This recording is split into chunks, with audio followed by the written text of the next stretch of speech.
Good evening, everybody. Daniel Over's Fire Alarms here, and today I'm going to do a little bit of another fire alarm collection update video as of December of 2023.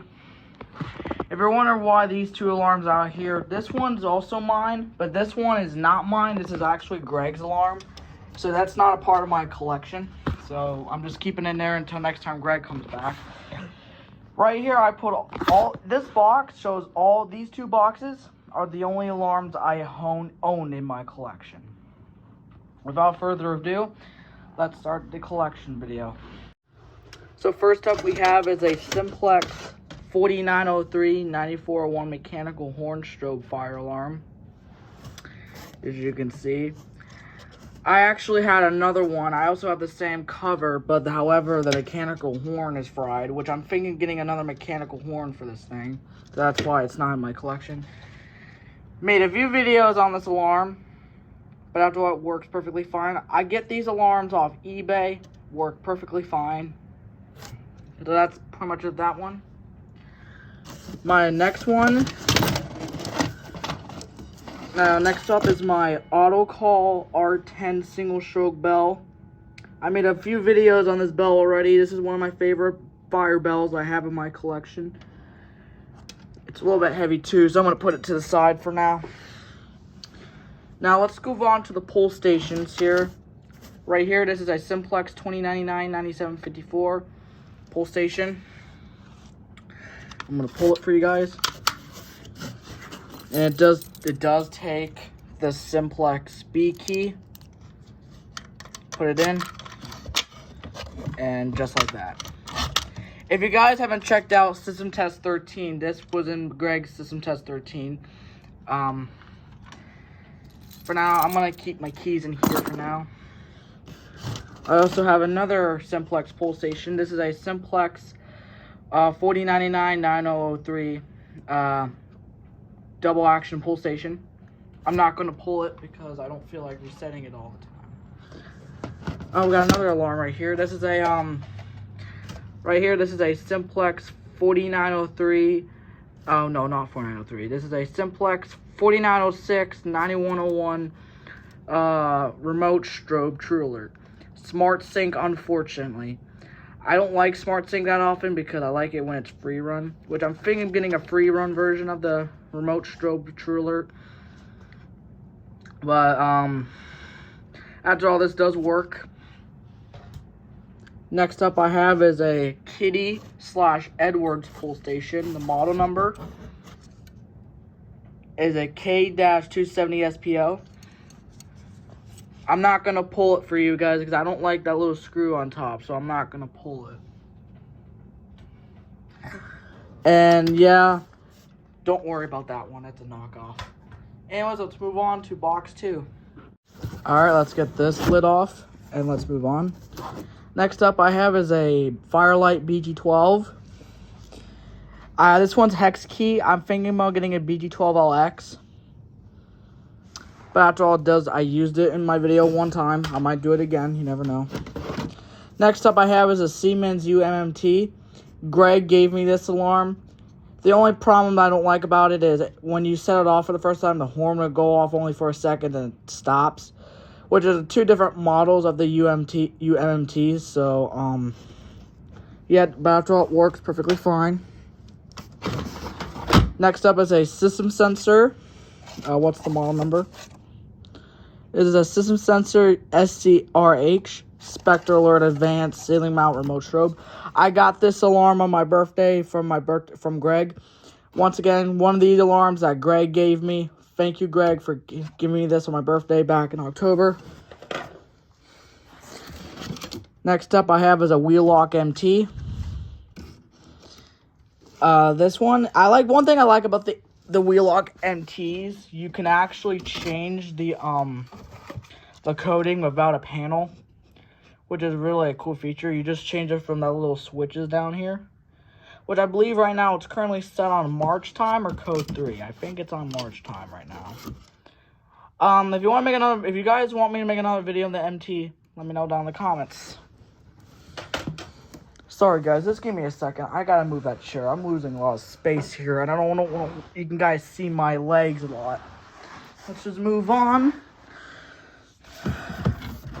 Next up is my Wheelock NS, which you probably saw in the beginning before. It was really dirty when I got it, but big thanks to Greg, he cleaned it up for me.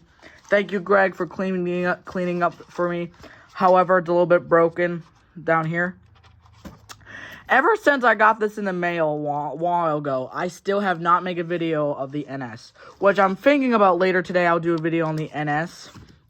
Stay tuned for that, but after all, my local barbershop also has an NS like this, so it's really cool. Maybe I'll put that to the side for now. Next up I have is a Gentex GMS. How unfortunately for this GMS, the wire on it is broken, so there will be no strobe action. I can find maybe I can get a replacement wire, but the horn does work on this alarm. Good news. I'm thinking about getting an SHG because my school has an SHG in the building, which I do like about. That feels really good right here on the strobe. So yeah, that's pretty much the. It looks similar to a Simplex mechanical horn too. So that's my GMS. The next one is my AutoCall RF. This is an AutoCall RF6 single stroke school bell.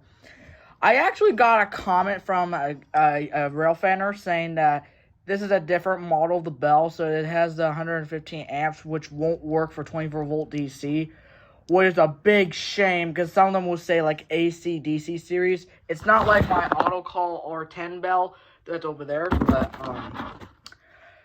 I don't know what I'm going to do with this one yet. I already made a video about this bell a lot. Next up I have is my Simplex True Alert. This is a 4903-9426 True Alert. We either can run Smart Sync and Free Run, which I'm happy about this True Alert is you can run it either Smart Sync or Free Run. Which I like about it is I can do it Free Run. I lost the back cover to this unfortunately, but luckily I know the model number. I haven't made a video on this True Alert in a really, really long time, ever since I created this channel. But after all, the True Alert does work. That was a good news. Maybe one day I'll take one of my alarms to Greg's house. If I get new ones or rare ones, then I can maybe test at his house one day. What'd you think about that, Greg? Next up is my Edwards EST Genesis. And before you start commenting why is there tape on it, I put tape on it because the horn is loud. Because I didn't want my sister to get upset. So this is my only Edwards alarm I have. Well, except for the SPO pulsation, but it's rebranded by Kitty. I actually realized that this is the only alarm that can set on to code 3 only. Which I think you can do it on continuous, but I don't know how. But if you do it on continuous, it'll stay on continuous, which I don't like. I like a code 3. Because my old elementary schools had an EST Genesis in the library that was on code 3. But it's except it was without the fire lettering. But yeah, there's my Genesis. Let me grab it. Next up is my System Sensor Spectral Alert Classic. Model number is P121575. This is a good condition classic, and I believe this is the second generation because I think it's the sticker down there. So this is probably the second generation of the classic. After all, I do like about the classics is one of my last year buildings I went to at school had a classic, but I didn't know what generation. So that's really like about the classics. It's really cool. I like the design of the classics because my old school had classics and my school I go to now has classics. But the building I'm in now has SHGs. But after all, I do like about the classics. They're really good alarms. We got. Next up, I have another classic. This is a System Sensor. What model this is? I actually forgot the model number, but this is a Spectral Alert Classic ceiling mount horn strobe. And this does not have its original screws. I put replacement ones in here. So this is what it looks like. This was actually one of my very first alarms that Greg gave me. But this is not actually the very first alarm. This is actually my first one that Greg gave me. Sometimes Greg gives me his alarms when he doesn't use anymore, which I'm happy about it. But after all, I haven't made a video ever since my very first videos on this alarm. So, yeah, that's pretty much that one. Now, the only speaker strobe fire alarm I have is this speaker strobe True Alert. This is a Simplex 4906 9151 speaker strobe True Alert. The strobe works on this one, but I was thinking about getting the speaker to work, but I don't know how that's going to be possible. If you guys know how to get the speaker working, let me know down in the comments. And once I figure it out, I'll make a video about it. Now, last but not least, is a Simplex fire bell. This is a 2901 9333 bell. It's not single stroke, so it can go on continuous code 3 march time. I'm trying to show a better view of the camera here. This is actually my very first fire bells I owned. As you can see, if I'm not wrong, 2901 9333. I'm thinking about getting a 9838, but I'm not sure how I'm going to get that. Maybe I'll get one for Christmas. I don't know. Since Christmas is coming up, Merry Christmas to all of you out there. Well, early happy, well. But after all, this bell does work. I did a video on it with the code 3, march time, and continuous. And yeah, that's pretty much it of the bell. Well, guys, that is all of my fire alarms I have owned so far as of 2023 of December. I hope you guys enjoyed this video. If it did, let me know. Thank you guys for watching, and I'll see you guys in the next one. Peace.